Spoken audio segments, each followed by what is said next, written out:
A frozen highway cut through northern Montana like a silver knife, the wind slicing across the empty road with a harsh, bitter sting. On the side of that lonely stretch, two tiny grizzly cubs lay huddled in a shallow ditch, their brown fur matted with mud and ice, their bodies trembling so faintly you could almost miss their breaths. "Oh, food!" No shelter, only the roar of passing cars and the threat of speeding wheels. Someone had abandoned them here, thinking no one would ever find these defenseless babies. But out in the cold, a pair of curious eyes watched, ready to defy expectation. And what happened next would prove that even the smallest lives can spark the greatest acts of kindness. Ben Holloway had spent most of his 58 years fixing engines and tending to quiet routines. Since losing his wife, life had narrowed to him, his old dog Cody, and winding drives through the countryside.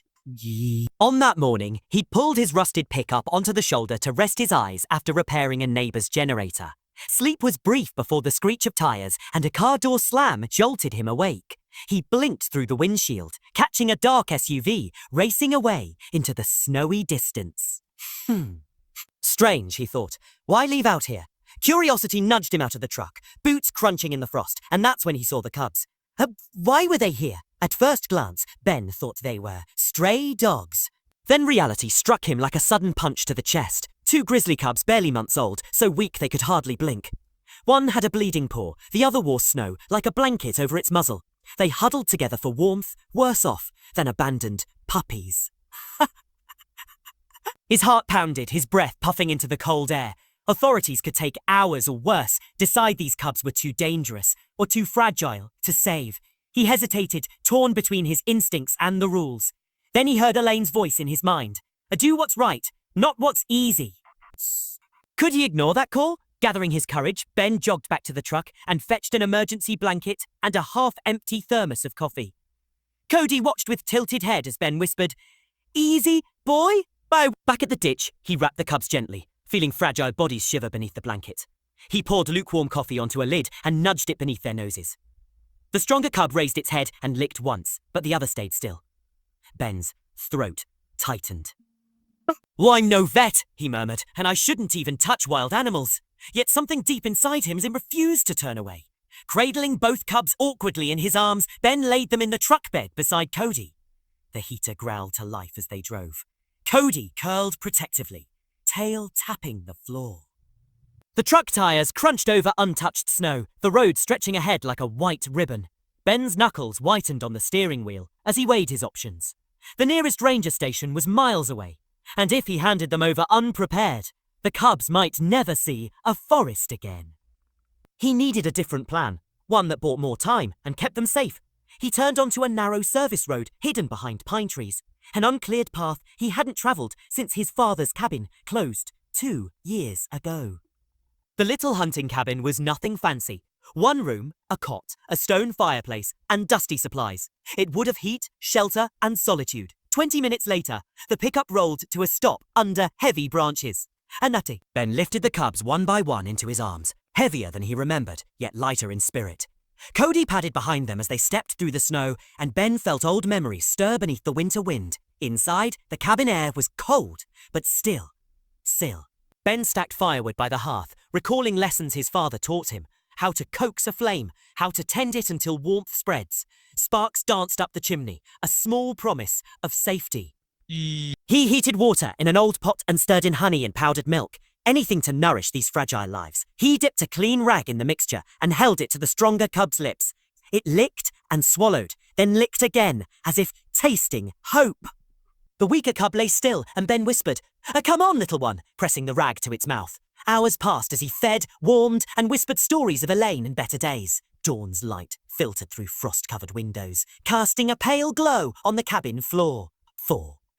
Ben woke stiff and aching, but his first thought was the cubs. The stronger one lay beside Cody, breathing steadily. The weaker one blinked open an eye. A single tear rolled down Ben's cheek. He hadn't cried since Elaine died. Hope swelled in his chest, fragile as a snowflake on a pine needle. Ooh. But then came a sound that froze his blood. Tires on snow. Poachers or worse. He peered through the window and saw 2 men in camouflage stepping from a white pickup. One carried a rifle. The other held a radio. "Morning," called the first, eyes narrowing. Ben's voice held firm as he answered, just keeping the place from falling apart. When they asked to look around, pretending they were after cubs found on the highway, Ben lied, his heart pounding. Cody stepped forward, growl low and steady, and the men exchanged uneasy glances. Moments later, they left with a curt nod. Ben waited until their engine died away before returning inside, kneeling beside the cubs, knowing he'd risk it all to protect them. 4 days passed in a blur of firewood, feeding, and vigil. The storm hit full force, burying the truck and blocking the road. Ben rationed milk powder and honey, but supplies dwindled. He thought of calling wildlife authorities, but the radio crackled only static. What if they came and put the cubs down? His hands were raw, his bones cold, his mind torn. But he looked at the cubs, one gnawing on an old bootlace, the other dozing beside Cody, and he remembered Elaine's kindness. Could he turn away now? In the quiet before dawn, Ben spotted movement outside, a massive shape pacing among the trees. His breath caught. The mother bear had returned. He turned. He froze, heart hammering. Could he dare to open the door? Every survival guide warned against inviting a wild grizzly into a human shelter. Yet he couldn't bear to keep cubs from their mother. He waited, torn between fear and the ancient bond between mother and child. With trembling hand, Ben pushed the latch. The icy air rushed in as the mother bear paused at the threshold, nostrils flaring. She sniffed the fire's warmth, the scent of milk, and then her cubs. A soft whimper rose from the stronger cub, a call answered by her low rumble that shook the floorboards. The weaker cub stirred and crawled into her warmth. Ben stepped aside, silent, watching one of the greatest reunions nature could offer. As the sun rose, golden beams stretched across the snow, and the cabin seemed to hold its breath. The mother emerged first, towering yet tender, her cubs stumbling close behind. For a brief moment, she looked at Bean, no threat in her gaze, only the quiet respect of one protector to another. Then they turned and melted back into the forest, leaving behind a silence louder than any roar. Sadder than any roar. Ben sank into the cabin threshold, the weight of what he'd done settling around him. Cody nuzzled his hand, and Ben whispered, "Hey, did good, boy." For the first time since Elaine's death, he felt whole, part of something greater than himself. Sometimes doing the right thing isn't easy, safe or comfortable, but it matters. And in those tracks of kindness, we leave marks that never fade. Cody sat at his feet, ears slightly drooped, sensing the change too. The cabin that had been so full of fragile life now felt hollow, like the fading echo of a song. You don't want to end. Ben moved slowly, picking up the towels, folding them carefully, even though they were worn and stained. He placed the empty bowl back on the shelf, his hands lingering on it for a long moment, as if memorizing the feel of it. The small, simple tools that had helped save 2 tiny lives. Outside, the storm had passed completely. Storm. The trees stood still, their branches heavy with new snow, glittering under the pale morning sun.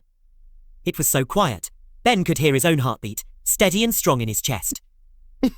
He stepped outside, closing the cabin door behind him with a soft click, and stared out at the endless expanse of white.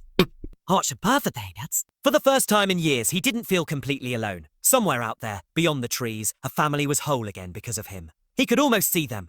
The mother bear, her cubs trailing clumsily after her, safe in the shadow of her massive strength. Safe in the shadow of her massive strength. Smiled, a real smile, small but true. "Elaine," he whispered to the wind, his voice catching. "I did it."